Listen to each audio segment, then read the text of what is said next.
Hi everyone, welcome to my talk on scoping, subtitled Expectation Setting.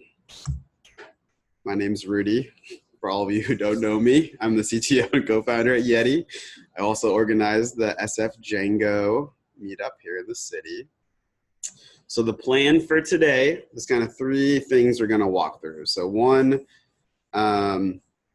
is a bit of the common knowledge and discussion around why estimating software development projects sucks and what's the pitfalls of scoping and estimating. So kind of just like the basic, a really quick run through of why it's so difficult. I'm going to talk about our process that has evolved over many years here at Yeti and how we scope out our projects, and then kind of running through a laundry list of lessons learned over the years of doing this, of scoping, then actually executing on the project. So quick show of hands, who has ever had trouble estimating a project or who has underscoped things on a project?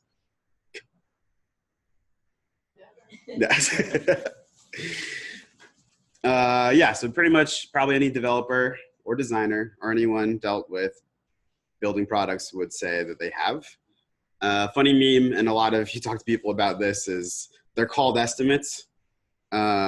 And yet they're treated as deadlines. I'll talk about the nature of that for us as a business in a second, about the duality there.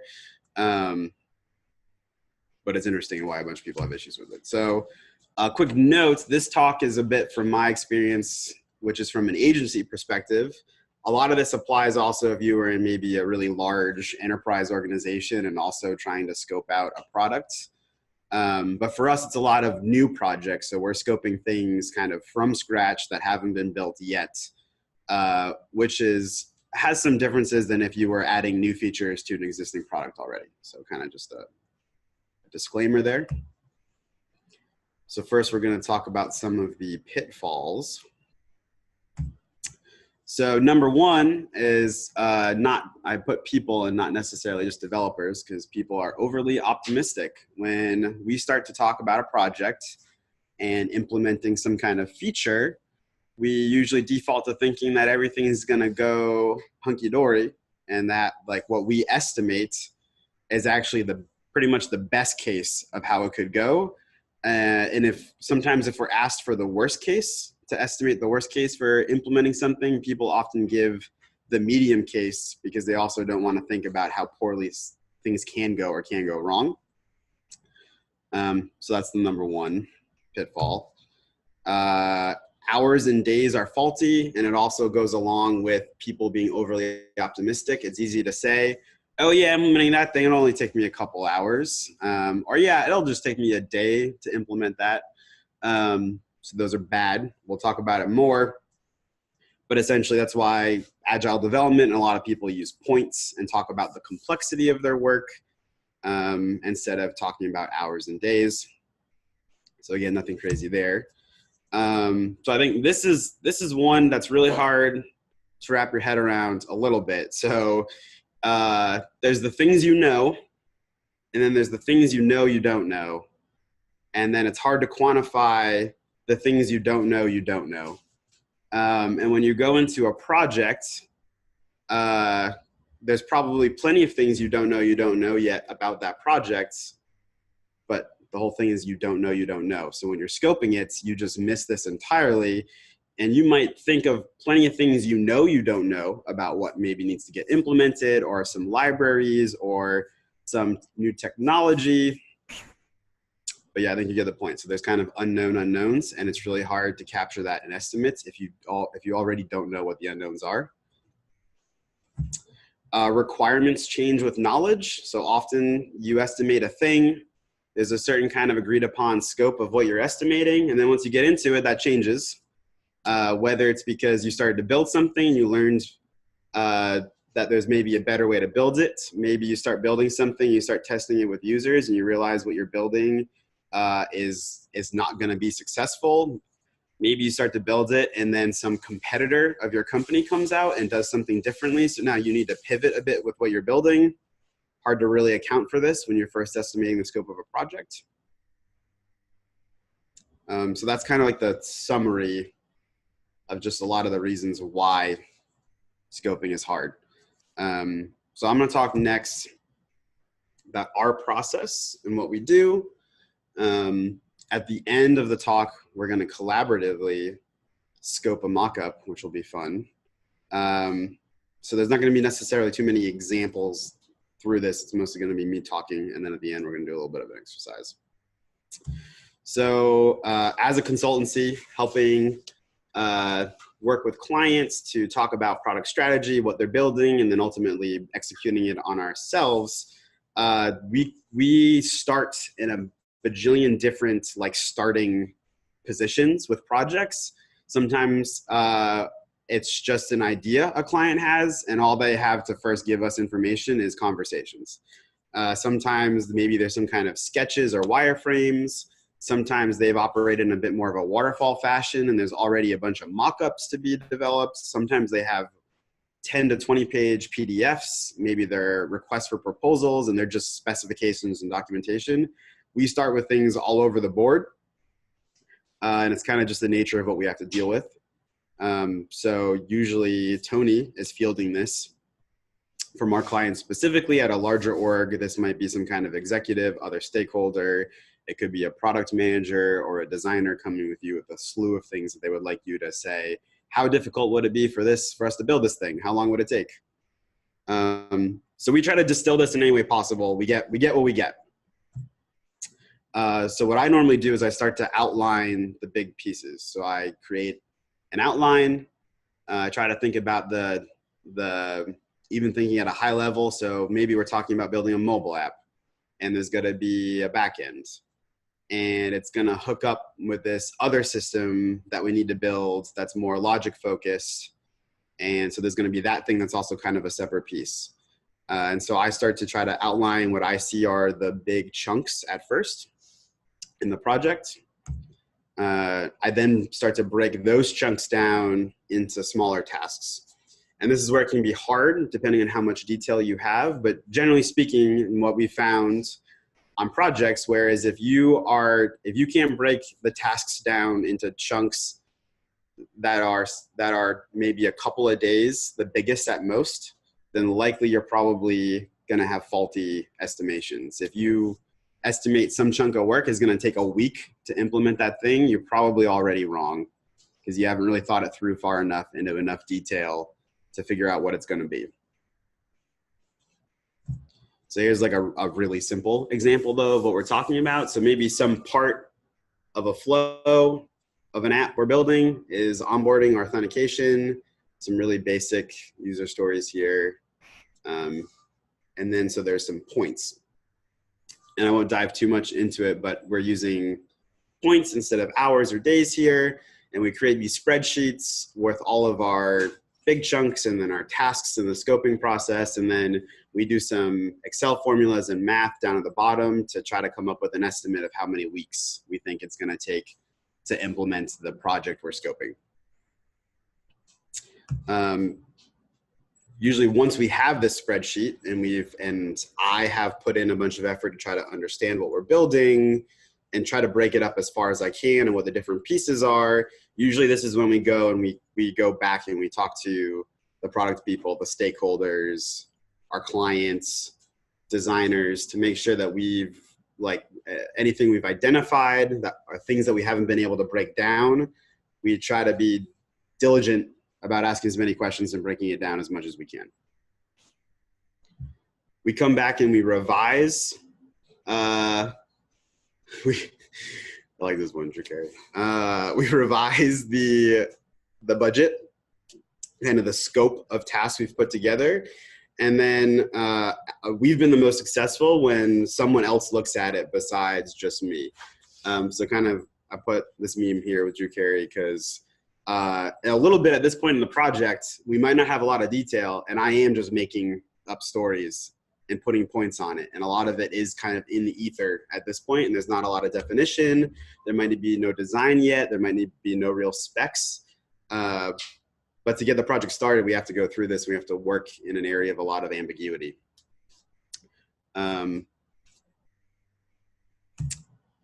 After this, going into a project and starting to kick it off, it's important to identify what my or our riskiest assumptions were in putting that scope together. So usually as I'm going through and making these scopes, I annotate or note or flag like this third-party integration with this company, we weren't able to get their documentation. We have no idea how it's going to work. This is an area of concern. I really don't know how much time it's going to take. Or it might be like, we need to use this new technology that we've never used before. I don't really have the expertise to know exactly how long it's going to take. And so again, my estimates are probably the weakest in these riskiest areas. And so likely when we go into the project, development and design should work together. I'm probably tackling these riskiest areas first so that we can clear up ambiguity. And so we can get any kind of like misaligned expectations or time out of the way up front in the project. Oftentimes people like to get quick wins and they want to work on the easiest and simplest stuff first. So it feels like we're making progress. The riskiest stuff gets backloaded to the end of the project, and then we get in bad situations where we start going over our estimates, and it feels like it's at the last hour that that's happening in the project instead of being upfront about it and tackling those first. That's a lesson we've learned plenty of times. We've tackled this several different ways at this point, and we still don't know exactly the right way. But if you talk to some developers, they always say like they put a 2, 3, or 4x multiplier on all of their estimates. That's certainly like an easy way to add buffer to your project plan. But in our situation and working with clients, I mean, it's not realistic to just say everything's going to take twice as long as we implement. The idea is why some people might do that is because they know some of the things they've estimated might be actually quicker and easier, and that some of the things are going to take exponentially longer than what they've imagined. So adding 2x to everything will create enough buffer for where things change or go wrong. We try to add buffer. We try to make it more transparent on like where we're doing QA, bug fixing, polishing. We try to add buffer or more points to the specific tasks that we are unclear about that are riskiest. But sometimes it's difficult, and we make mistakes, and I budget things, and we go and we do it. Things don't go the right way. So you should always add buffer. You should be careful about what you're adding. We can't just add buffer to everything for the sake of doing it. It needs to be deliberate and understandable, and your stakeholders, PMs, et cetera, need to understand like why there's some buffer here. Because you'll probably get pushback if you just say, I'm going to multiply all my estimates by 3. That probably won't fly with your team and your organization. So finally in the process at the end of this is there might be real other deadlines, timelines, things outside of our control and other constraints. And also money as a constraint as well. So what we come to and what we've scoped can be essentially either take too long or can be too many resources or too much money.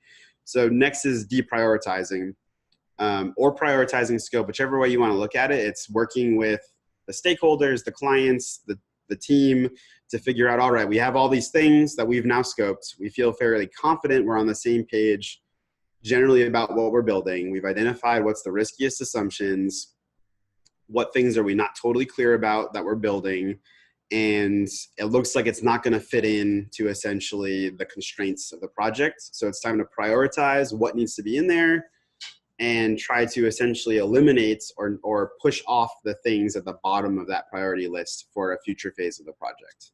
Or even, best case scenario, we don't need this buffer room, and maybe we'll get to some of this at the end of the project. But having shared understanding with clients, stakeholders, and where your estimates came to.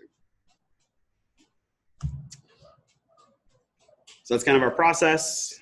The tools and stuff we've done and the way it's worked has evolved a lot.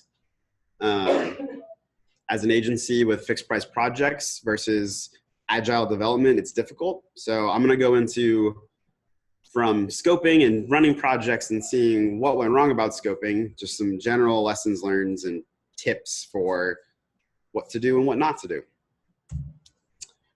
So the first one that came to mind is estimating doesn't stop once the project starts. So what we've learned is we create these estimates. We start to design and develop the product.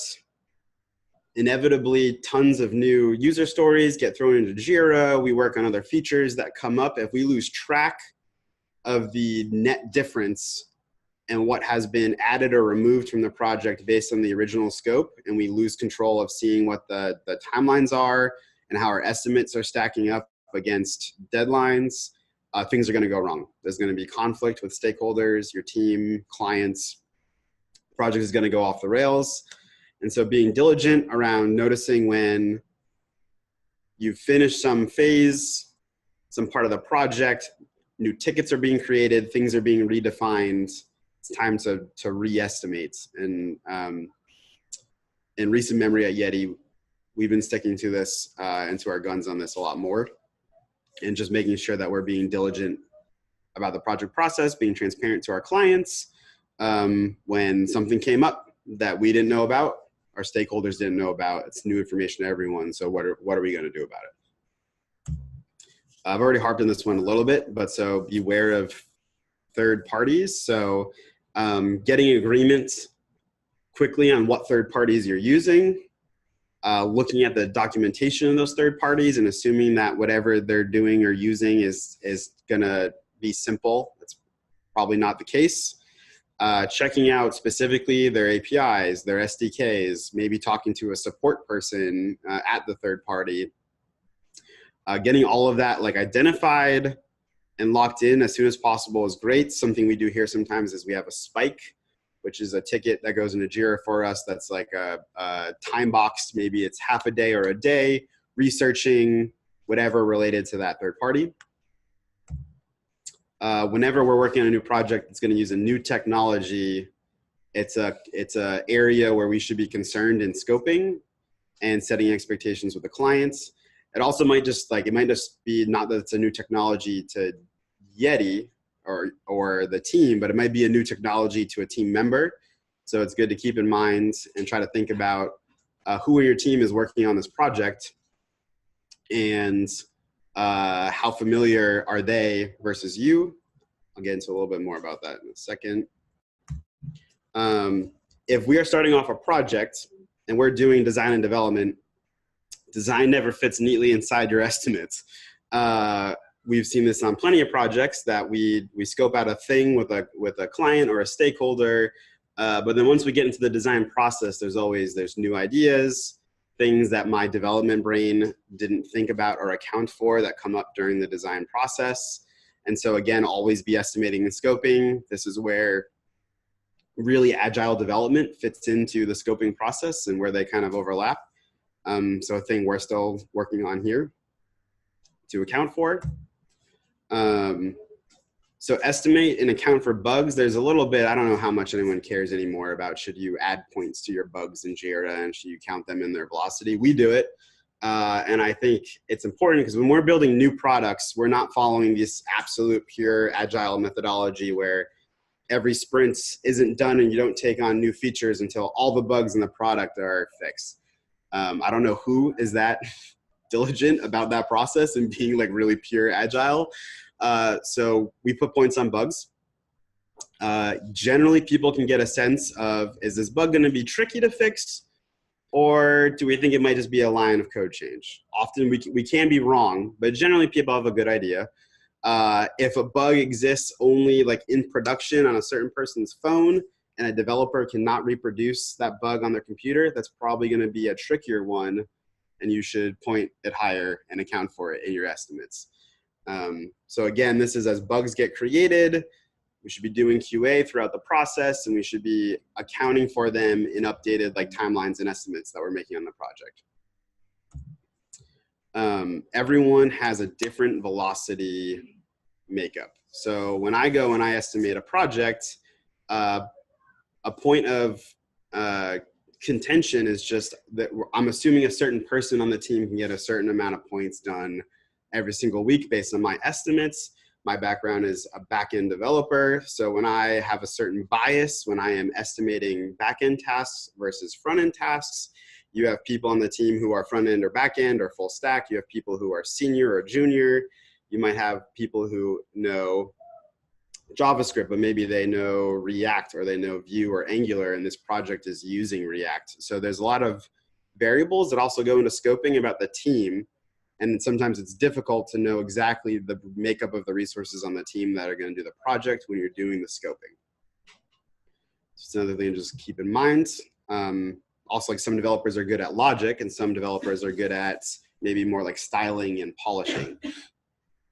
Different people have different strengths and weaknesses, and it's hard to sometimes account for that in scoping when you're trying to make it more generic for a team.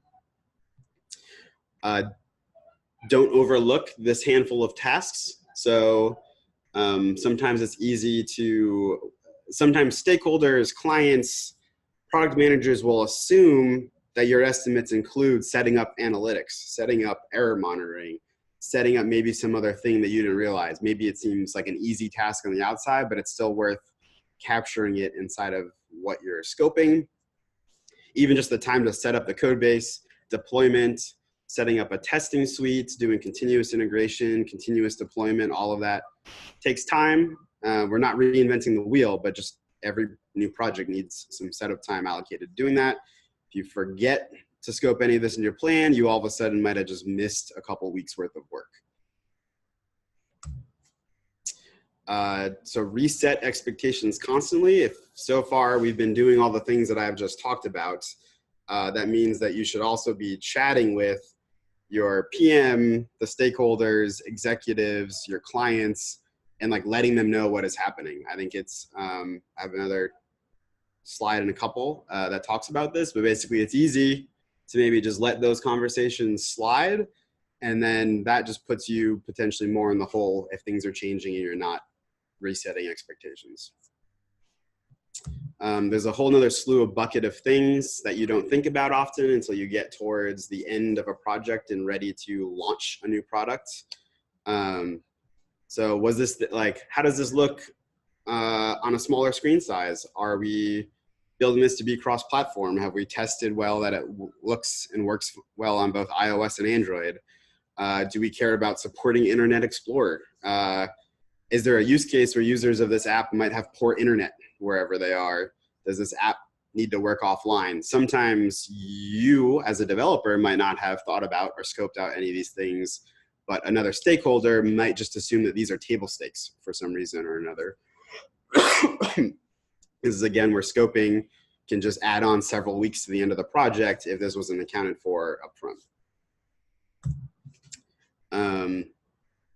Recently, like we noticed some things, basically when scoping, we just forgot some simple things. So are we thinking about if this is a mobile application, did we think about creating a privacy policy page and the terms of use and a bunch of like legalese pages? It's not awfully complicated, but it still like takes someone some time to implement. Did we forget about needing to create a footer and a navigation bar? It's pretty straightforward, but sometimes when thinking about user stories, we don't scope and create tickets related to this. Forgetting your password functionality, resetting your password. Maybe we need to set up email notifications and we didn't think about it. And that requires setting up a third-party email notification service. And it's all simple stuff that's been developed thousands of times by different teams, but it still takes time to implement. Balancing optimizations. So we don't want to pre-optimize what we're building, but when we think about and we're scoping, another thing we often don't see is there going to be a concern when this is ready to go in the App Store that something's going to take a really long time to load? Are we uploading big images? Do we need to cache this thing that we might be integrating with? Again, they fall into sometimes the unknown category, so it's just difficult to account for it. So last one, which all of this summarizes up to, is embracing healthy conflict and disappointing people. So I think there's a stereotype of developers are maybe a bit more introverted. I don't think that's necessarily the case, but in general, people don't want to disappoint other people, and generally people don't want to be having conflict constantly. So I would encourage everyone to really think about this, and if they feel like something is going off the rails or there's something we missed when scoping, and even though it might create some turbulence with stakeholders and clients, it's important to bring it up as soon as you think about it and not realize something is missing and then just be like, oh, we can just punt on this for a month until it's the end of the project. Maybe the client won't think about it. And all of these lessons learned are still things that I maybe don't personally follow to this day every single time. So it's not I'm not a saint by any means. It's just a collection of things over time. So we're going to do an exercise. Here's a mock-up of a product that we built. So some quick context for people that aren't familiar. So this is for the back-end portal of a chatbot. So let's say people have been using a chatbot, they've been asking it questions, the chatbot has been answering questions. People are then also asked, did they get a satisfactory answer? Are they happy? Et cetera, et cetera. So there's a bunch of statistics and dashboard and a training part of it. So we're going to collaboratively try to come up with user stories that people see on this page. And I'm going to try to point out what I think people are missing or what I disagree with. Who wants to start? As a user, I want to see the results from the satisfaction survey in pie chart format. So are you specifically just talking about The top part. The top part? Yeah. And then specifically that one user story, what do we need to consider in actual development work? A little bit you need to research the graphing library that we use. I would also say there's two components to it. This is the front-end application. Right. Yeah, so really there's two tickets we would scope. There's the back end providing the data for the graphs, and there's the front end tickets related to building it.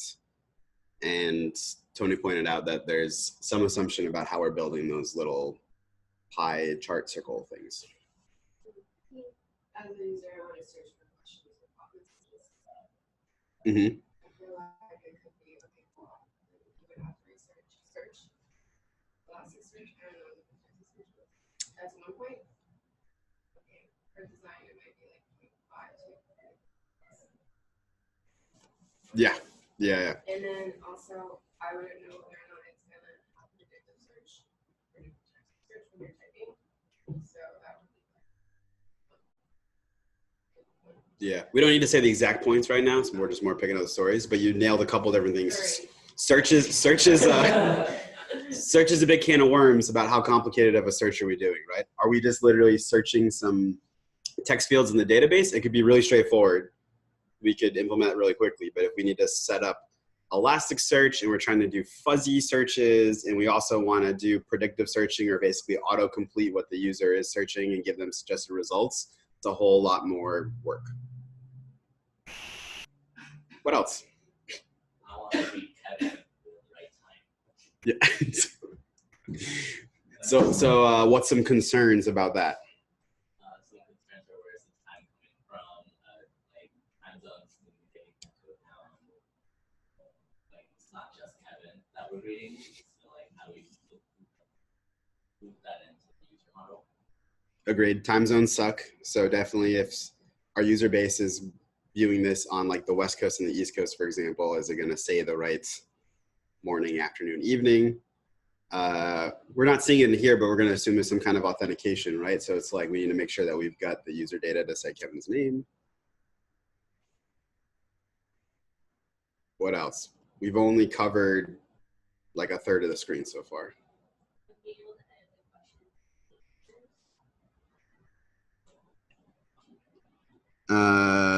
Yeah, that button.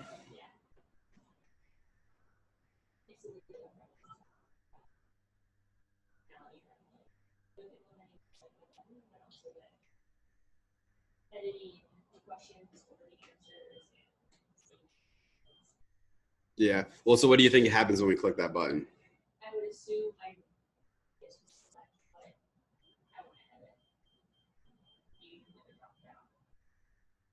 Or I get to say that I had a question and go down to the class based on that. Yeah, it's not mocked up here, so we don't know for sure. But likely it's going to navigate you, I think, to another screen at this point, where you then edit the answers to the question. What else? User on navigate the answer questions or frequently asked questions. Mhm. Mostly front end, but there's also back end, like writing that provider. And some concerns about the logic to actually produce that data. As a user, I won't be able to see the details of a question, how users ask this question, how the bot responds. Yep. We can assume there's some other similar view under unanswered questions too. Right. What else? As a user, I want to see user satisfaction over time. What are some concerns with that one? Do we have how far back does the data go? What happens if the client's just starting out with it? How do we actually convert those numbers to the language we'll have to explore? Mm-hmm. Can a user change the period of time? On the mock-up, but usually a thing people might want. Also, do we have a graphing library that we're going to use that's easy enough to style it to make it look exactly like the mock-up? It's always a concern. Would the stakeholder, designer, client be okay if we use a library that we got close enough to how it's styled in the mock-up? So there's one we're missing on here that was under the let's not miss the simple things. Yeah, there's an nav bar at the top in general. Anything else? Zero states for everything. Like, what does that look like? Mm-hmm. Responsive. I don't know. Is there a forgot password? Yeah. Yeah, we could, and it kind of, we're looking at one mock-up in the application, obviously, but there's a whole slew of other, if this is a new product we were building, all of those setup, miscellaneous deployment, really error monitoring related things all might apply as well. It's a good one. What if there's hundreds of unanswered questions? Pagination is a good one. That's often overlooked by me. Can I see last month's data? We're going to see the historical data, like questions answered.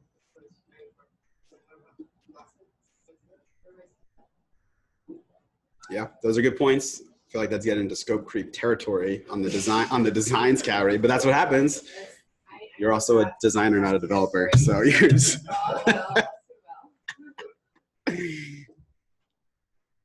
anything else you think we got it covered? I know, right? That wants me.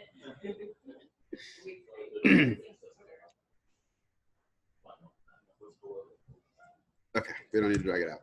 So just to recap what we went through some of the common pitfalls that I talked about, why scoping is hard, our process that has evolved here, and then a whole slew of lesson learns I spewed at all of you. Then we had the exercise. Does anyone have any questions?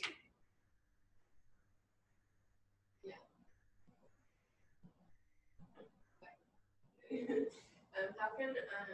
can design do to better align themselves with depth, like and estimates? Always great conversation with us.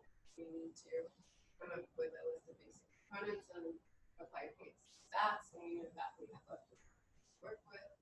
And does that change based on the skill level of the backend engineer who's working on it? Like, how do we align ourselves better with you before coming to you? Yeah. So I think one part of the process would be to try to get designs voice more involved in also the original scoping of the project, because often it's taken from a development perspective. It's also difficult. People are working on projects. Do people have time? Sometimes I, like this week, had 3 different projects that I was scoping. So it's like, is there enough bandwidth to get more voices into the original part of it, when to let me know that I'm missing something in the scope. But naturally, no matter what, it's going to be hard to think of everything in just like 30 minutes of looking at that spreadsheet. So like once we get into the design process, how could we work better together? I think it's still a thing we're figuring out. I think we do some things good, which is just checking in with development. Certainly it's bad for design to work with stakeholders, show designs, design things, and then once kind of stakeholders have been like, oh yes, this looks great, I'm ready to build this, and then development comes in and has to be like, no, we can't do this, no, we didn't scope this, no, this is going to take too long. So I think it's good that we have some check-ins. I think we could have more process or scheduling around like when development and design check in, it being less like offhanded and more like we check in twice a week on whatever is a work in progress, and doesn't matter how like finished or perfect it is yet. Like we sit down twice a week on scheduled days and development and design just chat through like what's been designed so far. Probably running design through scoping documents in more detail and maybe giving a lot more context around them before diving in would also be helpful. Way outside of the client's expectations for it. The bigger the project we're scoping, the more often we've been way outside. I feel generally speaking, if I scope a thing that comes to an estimate that's going to take 2, 3 or more months, chances are we're going to miss the mark, just historically speaking.